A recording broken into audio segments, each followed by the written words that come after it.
இது சில பேர் யோசிச்சிருப்போம், நிறைய பேர் யோசிச்சிருக்க மாட்டோம். நம்ம அதிகமாகவே யூஸ் பண்ணுற மொபைலாக இருக்கட்டும், லேப்டாப்பாக இருக்கட்டும், எந்த ஒரு எலக்ட்ரானிக் டிவைஸாக இருந்தாலும் மேட் இன் சைனாண்டு தான் இருக்கும். அப்படி இல்லைனா அசம்பிள் பண்ணதாவது சைனாண்டு இருக்கும். ஏன் சைனாவில் மட்டும் இவ்வளோ எலக்ட்ரானிக் டிவைஸை தயார் பண்ண முடியுதுங்கிற எல்லா விடயங்களையும் இந்த வீடியோவில் பார்க்க போகிறோம். நீங்கள் இன்னும் மேஸ்டிக் சேனலை சப்ஸ்கிரைப் பண்ணலைன்னா இப்போவே சப்ஸ்கிரைப் பண்ணிடுங்க. அப்போ தான் இன்ட்ரெஸ்டிங்கான டெக் வீடியோஸை நீங்கள் மிஸ் பண்ணாமல் பார்க்கலாம். உலகத்தில் நம்பர் 1 பொசிஷனில் இருக்கிற நாடு எதுலன்னு கேட்டிங்கன்னா மக்கள் தொகையில். சுமார் 137 கோடி பேர் இங்கே வாழ்கிறாங்க. இது எல்லாருக்குமே தெரிஞ்சது. யூகே, அமெரிக்கா, கனடா போன்ற நாடுகளை விட சைனாவில் லேபருக்கு கொடுக்குற பணம்ங்கிறது ரொம்பவே குறைவு.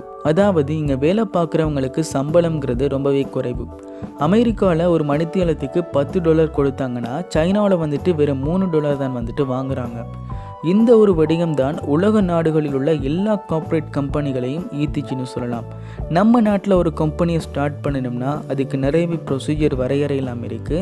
ஆனால் சைனாவில் அப்படி இல்லை. ரொம்பவே சிம்பிளாக கம்பெனியை ஸ்டார்ட் பண்ணிக்க முடியும். இன்னொரு விஷயம் என்னென்னா, நம்ம நாட்டில் ஒரு லேப்டாப் வரணும் அப்படின்னா அதற்கான மூலப்பொருட்களை இறக்குமதி பண்ணித்தான் அந்த லேப்டாப்பை தயாரிக்க முடியும்.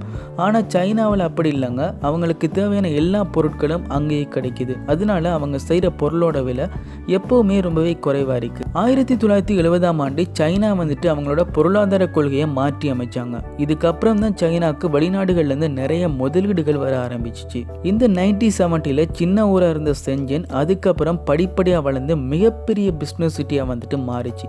இந்த அளவுக்கு சைனா வளர்த்ததுக்கு முக்கியமான காரணம் யாருன்னு பார்த்தா டேங். இவரால் தான் சைனா நிறைய மாற்றங்களை அடைஞ்சிச்சின்னு சொல்லலாம். இவர் என்ன பண்ணாருன்னு பார்த்தீங்கன்னா, செஞ்சன் சிட்டியை வர்த்தக மாநகரமாக பிஸ்னஸ் சிட்டியாக அறிவிச்சிட்டாரு. அங்கே தொழில் தொடங்குகிற எல்லா வெளிநாட்டு கம்பெனிகளும் டெக்ஸுங்கிறது ரொம்பவே குறைச்சிட்டாரு. அது மட்டும் இல்லை, அங்கேயே தயார் பண்ணி வெளிநாட்டுக்கு ஏற்றுமதி பண்ணுறதையும் ஊக்குவிச்சார். ஸோ அவர் என்ன நினைச்சாரோ அது எல்லாமே இங்கே நடந்திருக்கு. இதனால் உலகத்தில் உள்ள எல்லா எலக்ட்ரானிக் கம்பெனிகளும் செஞ்சன் பகுதியில் தான் அமைஞ்சிருக்கு.